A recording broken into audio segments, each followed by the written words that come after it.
Welcome to the Livfiit Listens podcast, a safe space of growth, personal development, and overall wellness with your host, Olivia Catania.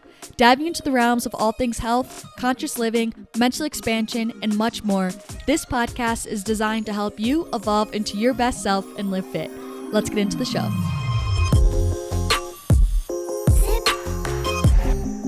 Hello, you guys. What's going on? Welcome back to the podcast, Livfiit Listens, episode 43. Thank you guys so much for being here. I hope you guys are doing well. I hope your week has been off to a good start. And if not, as we always say around here, we're the creators of our own reality, so don't forget you have the power to turn it around. I'm sending you lots of strength, perseverance. It's all mental. It's all perspective. I don't know why I just opened this up with a mini pep talk, but just in case someone needs to hear it. But for my gratitude for today, I honestly just wanted to take a second and just genuinely thank you guys for, like I said, being here and just for listening to the podcast. I'm very well aware. I guess I just have been thinking about this the past week or two. I'm very well aware that this isn't the most fun podcast to listen to.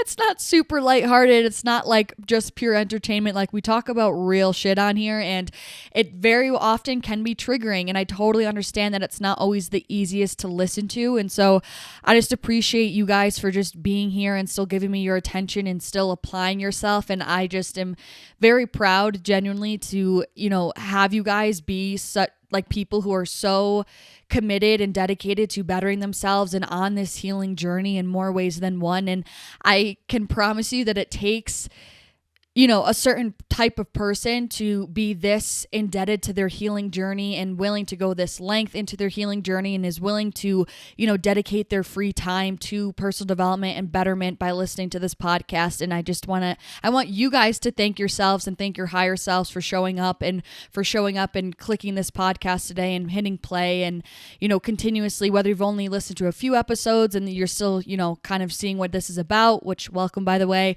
or if you're, a routine listener where you're here every week, I just want you guys to take a second to thank yourselves for showing up to become a better you. I want to thank you guys for being here. I appreciate you guys for showing up. I'm proud of you guys for showing up, and it really means a lot to me, and I'm really impressed with you guys. Even though there's growing pains, as I would like to call it, as being a listener of this podcast, it's always all for the better, as we all know. So for this episode, I really want to speak about something that I think is super, super, super, super important. And I think a lot of people who know, honestly, anything about this subject would agree with me on this. And this has been something that has been on my mind, very heavy and heart, I guess. Not heavy in a bad way. It's just been I just have been thinking about it a lot. And specifically within the past couple of weeks, because all the pieces kind of came together. I was like, whoa, you are in your era of healing your inner child. I don't know, I've been going through all these things, which we'll get into, and I obviously don't want to just make it about me, but I'm just saying, just within these past 2 or 3 weeks, it's hit me as to what season I'm in, where I'm like, oh my gosh, all of this is because I'm working on healing my inner child.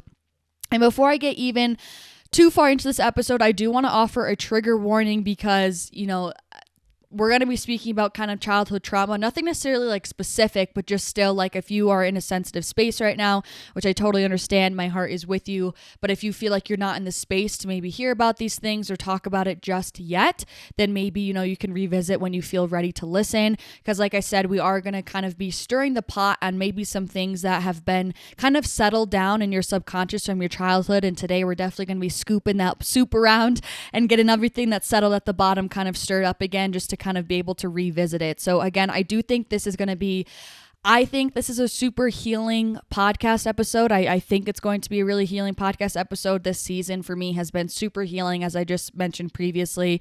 So I hope that this helps you, feel empowered and safe to nurture your inner child a little bit more. And also at the very least, just acknowledge this portion of you. And like I'm saying, maybe visit this healing journey when you're ready and once it finds you, because I do feel like everything kind of happens in divine timing. And like I said, I do really feel like I've been in this era of healing my inner child. And, they say it hits you in your early 20s or in your 20s is like when you process kind of your childhood trauma, or like when you really see it come out and manifest in different ways. And it's freaking true. Like I'm 23 years old and I just feel like it's really true. And specifically for me, like I had a fair share of childhood trauma, and like my coping mechanism when I was a kid was always to dissociate, which again we'll get into. And so I feel like now I'm finally like, whoa, like I'm almost having time to process everything. And it's like definitely I've been able to see firsthand like how it affects me when I show up in relationships and all of this sort of stuff. So we're gonna all get into like, what is the inner child? How does our inner child like show up in our adult life? We're gonna talk about childhood trauma and what it actually means to go through like inner child healing. What is it? And I'm going to talk about what it's been looking like for me. And I'm also going to share with you guys kind of an intimate personal story, but this was kind of really what sparked this whole entire awareness of like what's been going on, I guess, of like I guess in terms of like my internal revelations and my healing, was when I was like, oh my gosh, wait, this all has to do with my inner child, when I connected the dots. So starting off with some basics here, foundational basics to get everyone caught up. What is our inner child? Think of you from like infant, just fresh out the womb, to like 7, 8, 9, 10 years old, like anywhere within that window. That is like that's the person that we're thinking of. Like when I'm referring to my inner child, I'm thinking of like 7-year-old Olivia, pretty much is like what I'm thinking of when I'm referencing like quote unquote my inner child. So if you think about yourself during that time, like from when you're an infant, usually honestly to like 7 years old, I forget that's like when we stop developing a certain, I really should get the facts down, but that's when our very like initial impressionable stages are kind of completed, I guess, if you will. So from when you're 7 and below, like you're in a very malleable position. Like that's when you're very much of like a sponge of like when you're learning a bunch of different things in society, like how to act, what's accepted, what's valued, what's respect, right? Like what does trust mean? How do you share? Like I guess I started off with some really intense, what does it mean to love someone unconditionally? You're learning at 5 years old. No, I guess like how to share and, how to have table manners, things like that. Like you're just learning how society functions and like kind of a somewhat moral compass of like kind of what's right and wrong within our society, if you will. But before like you're learning all of those things, you're a blank canvas. Like when you're a child, right? Like you don't have it's like your most true, authentic, untouched, pure, innocent version of you. It's when you're your most vulnerable, innocent, right? It's like you without any writing on the whiteboard. But then like as we get older, even like when we're 10 years old, when we hit double digits, when we get into our teenage years and we go through high school and whatever, and we go through more trauma, which we're going to get into, all of those things then end up shaping us in a way, and it's what causes us to subconsciously mold and morph who we are to be more accepted in our society and in our instant community.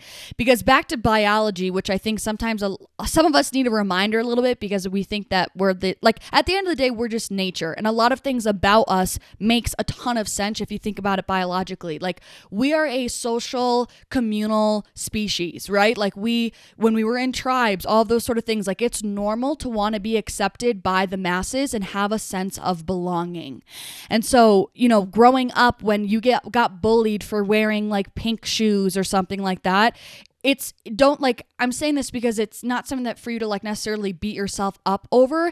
It makes sense that you wanted to kind of conform to then be accepted, right? Because who really wants to be this outcast? Like a lot of us don't. Like at the end of the day, humans just want to be loved, accepted, seen, and have this sense of belonging. So that's like the back narrative, I guess, if you will, of what is kind of that background motive to have us kind of adapt to then be accepted, if you will. So like I'm saying, that inner child is you kind of before you undertake all of those different molds, if you will. So like I'm saying, it's your most authentic self. It's the very truest you before you start to absorb everyone else's beliefs and absorb everyone else's way of doing things and kind of just then learning that you're supposed to quote unquote follow the masses. So it's you before all of those things. It's you in your purest, most vulnerable, innocent, authentic version of you.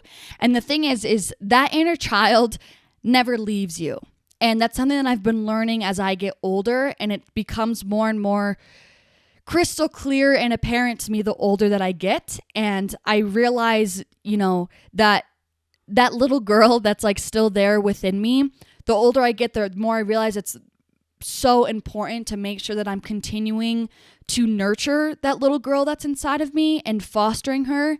And I'm not getting emotional, so it sounds like I'm going to cry, but like I'm just already feeling a lot of emotion within me. And I knew this episode was going to bring up a lot of emotion.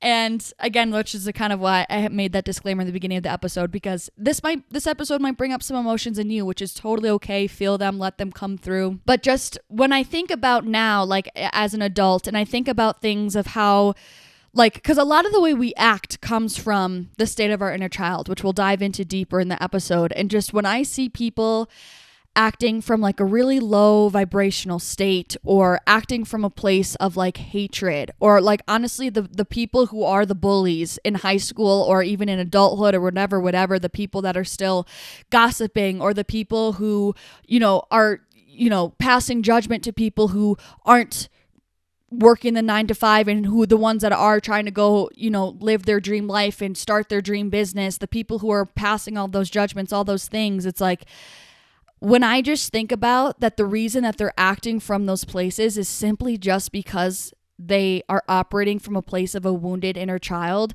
like, and it's just their inner child screaming for like help and comfort. Like, it just makes me emotional. I don't necessarily want to say sad, but do you get what I'm saying? Like, when you truly realize that when people are acting from a place of hatred, like at the end of the day, where that is always stemming from, like, this was my own revelation, but I just truly feel like it's so true. Like, it's always stemming from a wounded inner child, and that's why they're acting that way. And like, I feel like it shows up the most in relationships. And like, if someone can't, commit to you, or they have a fear of abandonment or something like that, it's like, I'm not also using this as like a justification or allow them, like, for you to excuse them from their actions.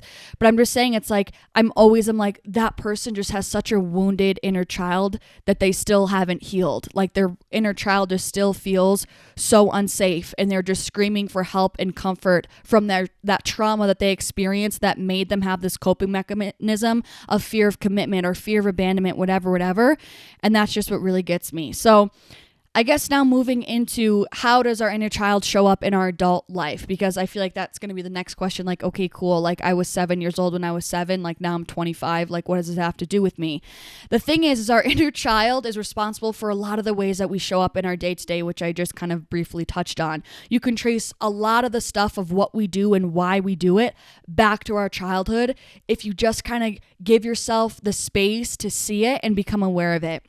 And like I'm saying, it really, the biggest way it shows up is how we show up in relationships, right? Whether that's friendships, in the workplace, with coworkers, romantic relationships, within family members, how you express and show your emotion. Can you feel your emotion? Are you able to process it? Can you communicate it? Do you find yourself shoving it down?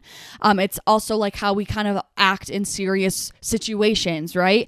What our creative outlets are, things like that. Like, usually they all mirror tendencies from our childhood. So I know it may seem like, what does it have to do with my adult life now? But it has everything to do with our adulthood, because I've been touching on the subconscious a lot in recent episodes. And this is kind of exactly what I'm referring to as to how that subconscious is molded. It's usually almost always molded from our early experiences in our life. So that's what I'm kind of trying to get at here to bring this full circle. It's like those trauma experiences that we experienced when we were younger, when we were a child, that caused us to have, childhood trauma and wound our inner child. Those are those experiences that shape our subconscious beliefs just to simply how life operates, and it impacts our viewpoints, for when we're acting in present tense and present day, how well we're able to apply ourselves, if we, put ourselves out there to try to get that date or to get that job, or if we just inherently believe that we're not worthy. And let me give you a greater example as we kind of transition into what is childhood trauma, because, for example, this is something that could show up, if you're in high school and your great aunt or something, you told her that you want to go be a movie star. And, she, from her old childhood trauma, was programmed to believe that you can never be famous because that's just not in your bloodline. That's not in your genes. You're not lucky enough. So if you were like, Great Aunt Shirley, I really want to go be a movie star and be in a movie when you were 13 years old. And she said, oh, honey, like, ha ha ha, good luck with that. Like, that's never going to happen. That doesn't happen to people like us. Right? It's something that's so simple. And I feel like it almost is like, oh my gosh, when you think about parenting, it's like, yo, how am I even ever supposed to say anything to like help have my kid have like a prosperous headspace and like, you know what I mean? You don't, just to make sure you're not responsible for like completely crushing your kid's dream, but whatever. To finish the point, all it takes is one single sentence like that. And then you're 13, right? We're still so young. We're still a sponge. We always look to our elders and we trust them, right? As we should. And it's biological. Like, think about it. Way back in the day, if your mom or your dad was like, don't go over there, there's bears that live there, you're going to say, okay, Dad, yes, I believe I'm going to listen to you, Dad. So it's like the same safety thing. Like, we listen to our elders because it's what makes us feel safe, like even primally. So obviously when you're 13, you're going to listen to your great aunt and you're going to be like, okay, yeah, like good to know. I just learned that, really extensive bouts of fame or wealth or success, that just doesn't happen to me. That doesn't happen to my family. Now, boom, I don't know. Enjoy that sound effect as to what's going on in my mind. But then that turns into a subconscious programming that is now in your subconscious belief system that you now believe to your core, I am someone that doesn't I'm not the type of person that can attain really high amounts of success. Now that's always forever in your subconscious. How does that show up in your adult life? Now, when you do have that big break to potentially go to fly to LA and go for an audition, instead of saying, hell yeah, let's go see if I can get it, you're going to say, that's so impractical. No, like I need to stay here in corporate New York and go work my 9-to-5 job. Like, that is exactly how it manifests. Or same thing, you want to go be a singer, but then in high school, this girl said that you have an awful voice just simply because she was mean. You believe that, and so now you never sing again. Do you see what I'm saying? It's like all these little things that don't seem like much, but like it almost always can be traced back to a specific event that like ingrained something when we were a child. It engraved in our subconscious mind to adopt that belief system as the truth. And that's the narrative that you continue to tell yourself throughout your life, throughout your adult life. And it affects the actual action steps that you take. I feel like this is a beautiful episode that piggybacks off of the previous one that I just did. So if this is resonating, go to the previous episode because I spoke about like how the words you speak really impact the life that you really end up living because it's all a reflection of your subconscious mind. So if you're resonating with this topic, you're intrigued, you're interested, I also recommend listening to episode 42. But furthermore, so diving a little bit deeper into what childhood trauma looks like, because I feel like, again, this is something that a lot of people will discount themselves on. And which I understand because, we want to be like, oh, we don't have problems. Like we're good. We're healthy. We're safe, whatever. And so I think step one to recognizing childhood trauma is to completely release all judgment. There is nothing wrong with you to not only admit that you're hurting, but also to admit the fact that you may have had unhealthy components of your childhood. Like there is absolutely nothing wrong with that, which is something else I want to tap into here today because I think that's another misconception. It also makes people be in denial because then it makes them feel like something is wrong with them, which is so absolutely not true. And also because you love your family, you love your parents, right? So you don't ever want to, it's hard to admit of like, hey, when my parent did that was really shitty and kind of messed me up, right? So, and you feel like you just don't ever want to pass that blame. And the point of recognizing childhood trauma is to never to pass blame to anyone or to have now this newfound resentment towards your parents. You'd be like, yeah, what the hell? Why would they say that? That is never the intention with recognizing childhood trauma. If anything, it is compounding the effects of childhood trauma and is going in the opposite direction. You need to understand that your elders, right, whether it's your grandparents, your great aunt, your parents, your older sibling, I can't really speak for the bully at school, but you need to understand that these people always had your best interests in mind, / at the very least, they were doing the best they could with the information they had. Back to that example of what I said with your great aunt. how she told you that you could never go be a movie star, when really that was a reflection of the generational trauma of her grandma telling her that she could never be successful in her life. All of it, that's the thing with trauma. It tends to be this generational cycle that just continues and continues and continues if we don't heal. So you need to understand, when your parents are telling you these things or whatever, they're doing the best they can to keep you safe, and they think that they're doing the right thing / they're doing the best they could with the level of consciousness and awareness that they're at. I can guarantee some of the messed up things that your parents told you was never out of complete ill will. They just genuinely didn't know any better / that was just the way that they were raised. So we're going to kind of get into just really the need to forgive your parents and your elders, because you need to understand that it's nothing that you need to have grace with them, because it was never intentional. And like I'm saying, they were doing the best that they could within their own generational trauma loop.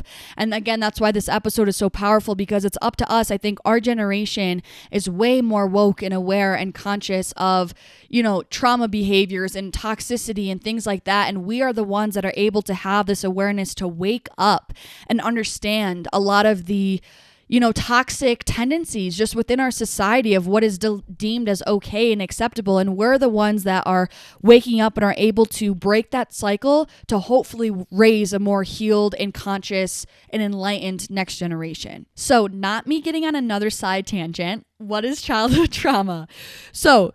But I was trying to get at before I broke into that.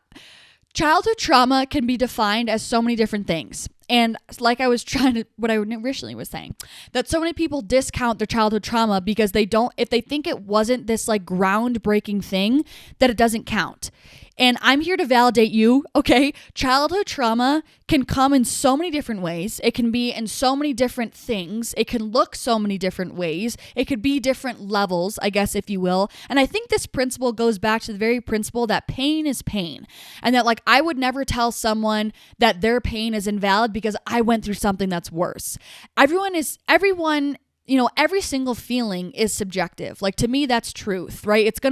Everything is going to feel differently for different people within different contexts, whatever. So what may seem painful for me, someone who maybe lost a loved one really close to them may laugh at what I deem as painful, but it's all perspective and perception, right? So there's no need to belittle anyone else's childhood trauma or feel like you never went through trauma because someone else went through things that are way worse than you. That doesn't discredit or discount the things that you currently have went through, because as far as your nervous system goes and as far as your emotional bandwidth goes, that was really traumatic and hard emotionally for you, and that is okay to validate that to yourself and give yourself that acceptance and grace and understanding that no, this actually was hard and I don't need to keep trying to shove this away.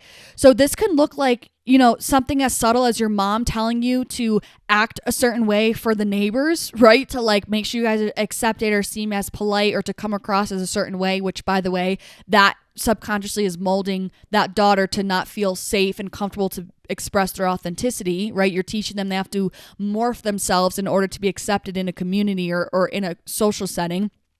Or on the other hand, childhood trauma can be something as earth-shattering as, trigger warning, sexual assault or losing a loved one really close to you.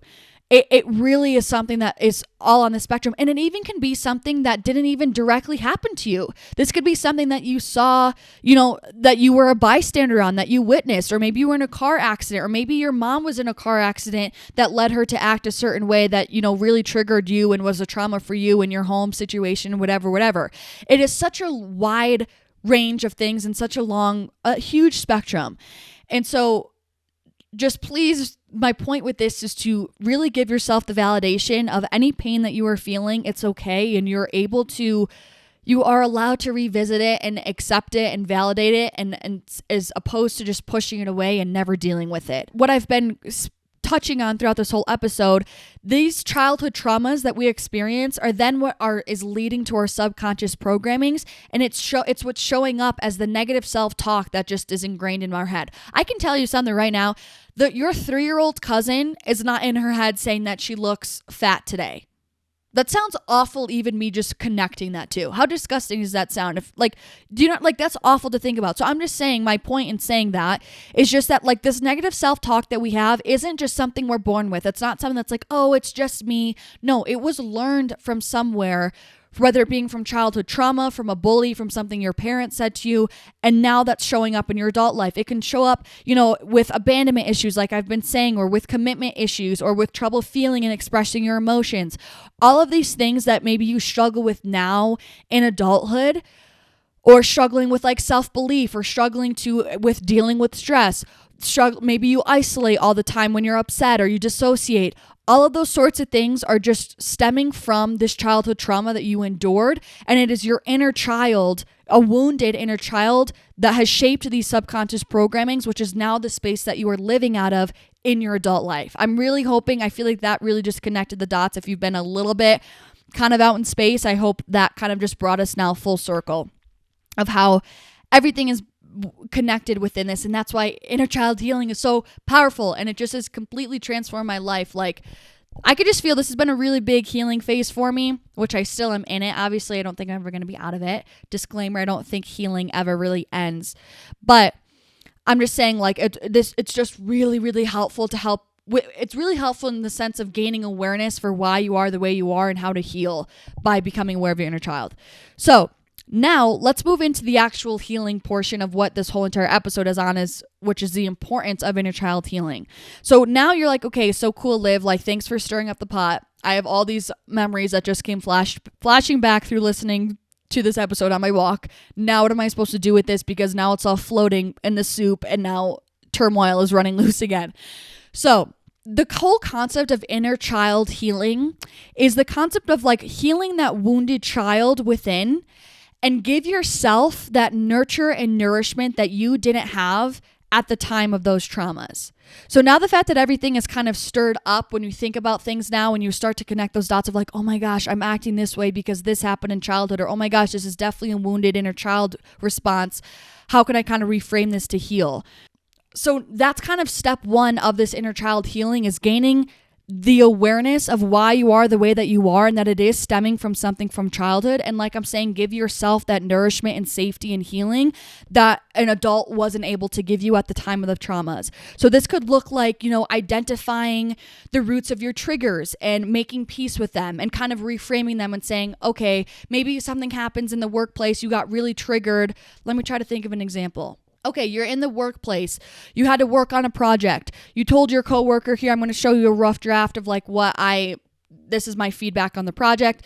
They gave you maybe a suggestion to change, a few components of your project. And instead of you looking at it as a very, objective thing, like, oh, this is business, they're just helping this project be the best it can be, it's not about me personally, but maybe that's something that triggers you, and you're like, oh my gosh, I can't believe they just completely looked down on my work. I can't believe they just critiqued my work. I tried so hard on this. Why do they think that I'm stupid? Blah, blah, blah, blah, blah, blah, blah. And you spiral, and because you're triggered by that.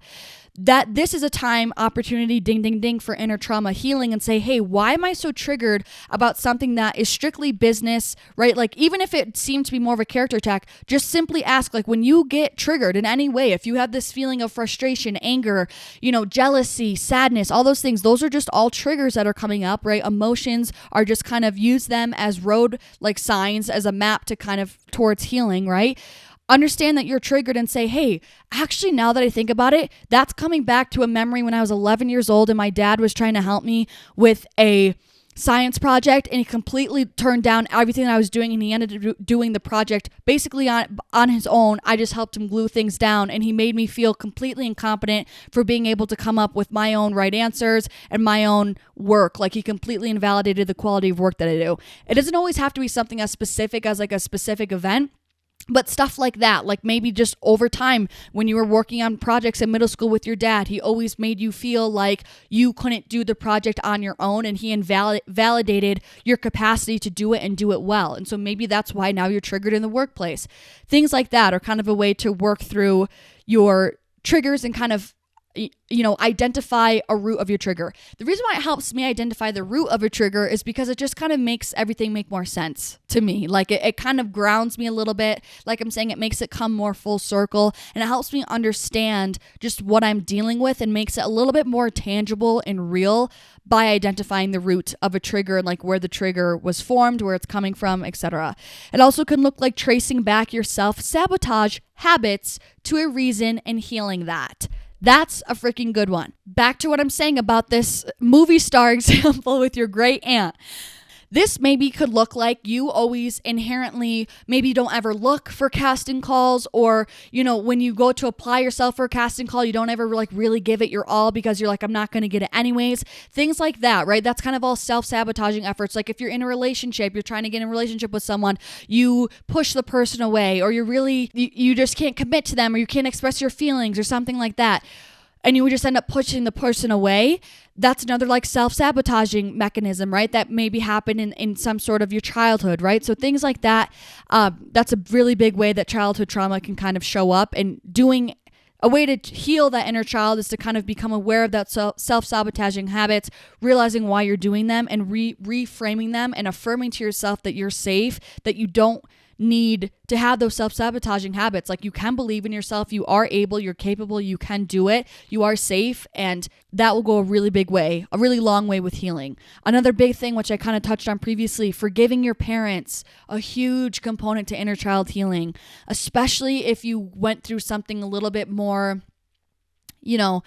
with your parents having, maybe it seemed a little bit almost more intentional, I want to say, or I guess a little bit more obvious with the trauma that they caused. I know it can be kind of hard to not have a little bit of resentment towards your parents, but again, in order to heal in order to get over anything or anyone, like you need to forgive them, not only for them, but for you. Like you need to release the emotion, you need to release the event, because if you are constantly holding resentment towards people's, things, places, events, that energy is just it's stuck within you. Everything is energy. You have all energy running through your body.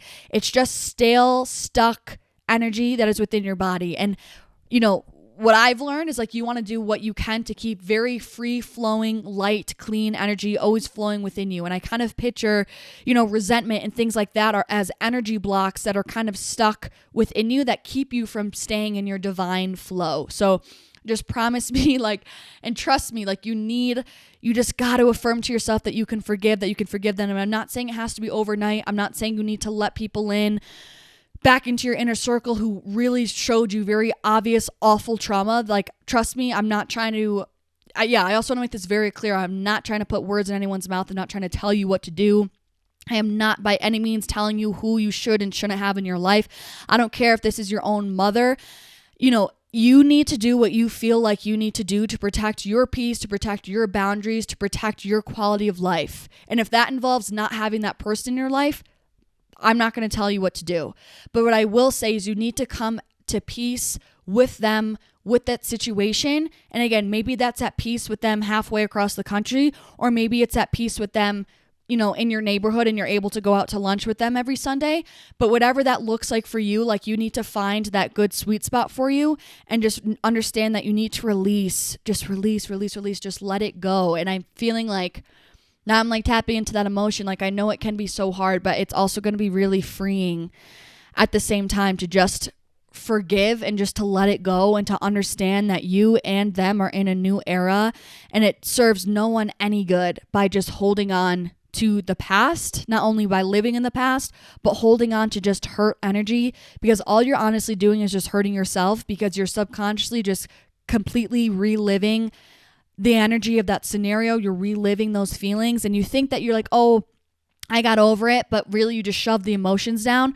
They're always going to be there. And then when the smallest thing comes back that reminds you of it, it's still always going to be there deep down. And so the best way to fully just overcome it and not worry about maybe experiencing flashbacks anymore, whatever, you got to let that emotion come up and let it flow out of you and let it pass through you. And you just got to move on. You got to move on. That's another early episode. I feel like it was episode 3 or 4 of the freedom of acceptance. Sometimes you just got to accept the hard, shitty situation you were in and just let it go, and you got to move on, because there's nothing left to do, and it already happened, right? So Another way it can look like for you is just gaining awareness of your subconscious trauma responses. Kind of, I touched on this already, like maybe you dissociate, or maybe that you self-isolate a lot when you're upset. Ding, ding, ding. That was me. Especially when I was younger, I always used to dissociate, and I really see that now. I tend to really self-isolate if I'm really upset. Like, I'm not the person to like go talk someone's ear off. I'm the person to completely kind of shut down is how I describe it. I don't want to talk. I don't want to see anyone. I don't want to even like, I have nothing to express. I just completely like shut down internally, and I just want to be alone. I don't want to say anything. I don't want to write anything. Like, I just completely go back into my shell. So gaining awareness of those trauma responses of like, oh, that upset me, and look at how I just acted. Why did I just cope that way? Why did I just act that way? Where is that coming from? Can I fix that? I guess I don't really like the way I just said that, but you know what I mean? Like, is there a way that I can heal that? Can I reframe that?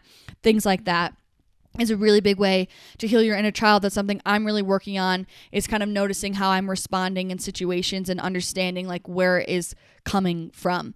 And I actually saw an Instagram reel about this, and it said, I posted on my Instagram story at Livfiit, and it said it was this girl speaking, and she was essentially like, you dissociate as a child. You associate now when you're upset because as a child, you never felt safe enough to express your emotions to other people. You never felt like anyone would hold space for you. You felt like no one had the bandwidth to deal with your emotions. Like, you felt like the only safe place to go when you were hurting was to be alone. Like, you didn't feel like other people could handle your authentic expression, which I think is so true. Like, I had a bunch of stuff, my parents had a really, really nasty divorce. And I have 3 other siblings above me. Like, it never felt like there was always too much going on for me to express, how I was truly feeling, or it was always kind of belittled. It seemed like it didn't matter. It wasn't validated, things like that. So that's just kind of an example for me, I guess, how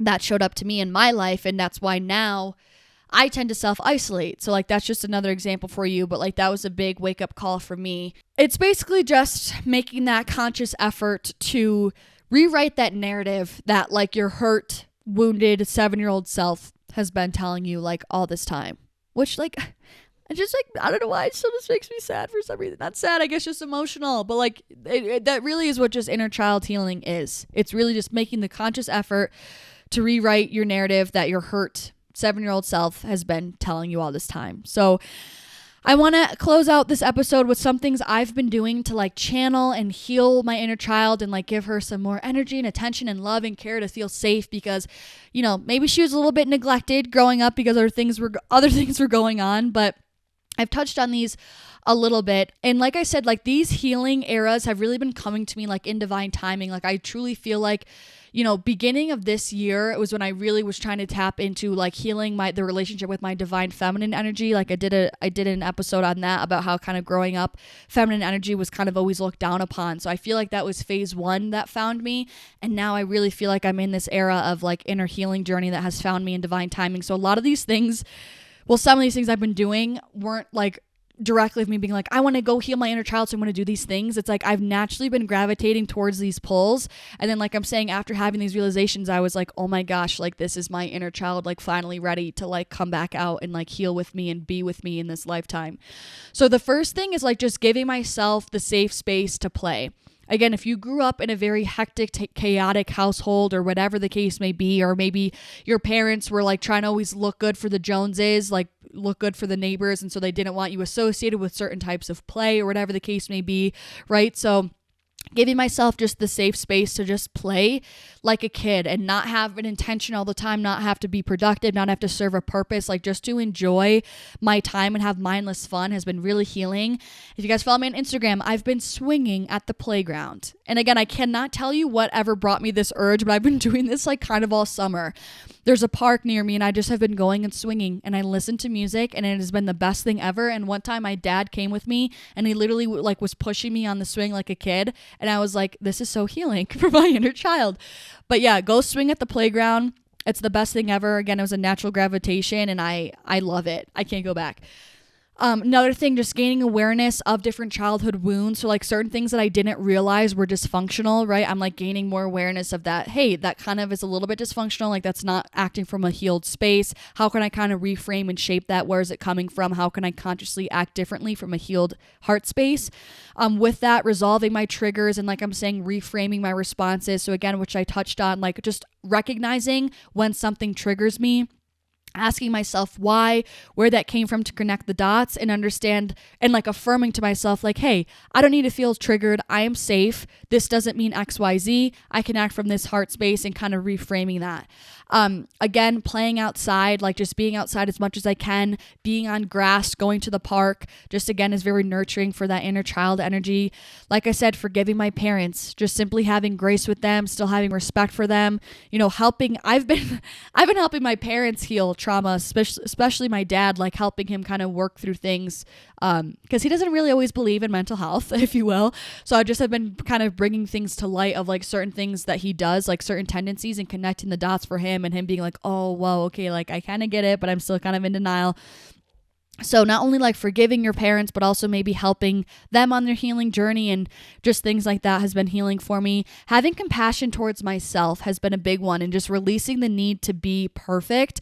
And AKA for me, that really stemmed from, me always trying to please my parents and like doing what I could to not have there be another upheaval like within the family. Like I always felt like don't mess up in childhood, and like that will help have, maybe make like there's already so much chaos at home. I don't want to also do something wrong and cause more chaos and like get yelled at even more, so stuff like that is like just giving myself the grace and space to not be perfect and have more compassion and like just allow myself to mess up has been amazing. Exploring creative pulls. I've been trying to get into this a little bit more. I've been really having a call to get into pottery. So I think I'm going to do a pottery class, but even things like maybe coloring in a coloring book or singing, dancing. I really love to dance. Like that's also a really good thing to get in touch with your, not only feminine energy, but also just to get in touch with your inner child and things like that. So any creative pulls that maybe you had from a child when you were a child that you really like, maybe dive back into those things. I honestly used to love modeling when I was like 12, 13. I used to do that with my sister Sophia. I mean, that's why I still like taking pictures now and being in front of the camera. But like, so maybe diving, spending more time doing that. Also going barefoot. Putting my bare feet on the ground. Not only is that amazing for other physiological benefits, but it just also makes me feel like a kid, to be honest. Always running out of the house without shoes on. And just simply allowing myself to feel like heard, seen, validated, and safe. Just by me giving myself those things have been really healing. So this is going to look very different for everyone, like how you choose to go about healing, right? And because everyone's going to have a different path. So it's going to look, your roadmap towards healing is going to look different because you had a different starting point. So my biggest advice would be just to simply truly let down your guard and let go of judgment and just allow yourself to hear yourself, like hear what your inner child is saying, what your nudges are saying, what your intuition is saying, how you're acting, and just be kind to him or to her, your inner child, and have grace and patience and love with them. And just know that they are trying to heal and you need to do what you can to help them, knowing what you know as an adult. Do what you can to help 7-year-old you, feel safe and seen and heard and validated and comfortable and comforted, because that's the whole point of this all, is being that person that you didn't have when you were a child in times of trauma. So that's everything for this episode. I really love this one. I feel like this may be one of my favorite ones ever. I think this is super foundational, super important. I think this could change a lot of people's lives just in the sense of how just the newfound awareness that you maybe have going through life. The affirmation for today is: my inner child forgives my past and feels safe, heard, and accepted. My inner child forgives my past and feels safe, heard, and accepted. I love you guys so freaking much. Again, thank you guys so much for showing up for me and for yourselves today. I hope you got some value out of this episode. If you did, it would mean the absolute world if you could drop a rating/review. I don't think you can leave a review on Spotify, correct me if I'm wrong, but on Apple Music, you can leave a written review, which means the world to me. I love when I read them, and when I have new ones, they like completely make my whole entire week. Also, if you want to screenshot this, post it on your story, share it with a friend who needs to hear this, but also heal this, who's struggling and may need to hear this message.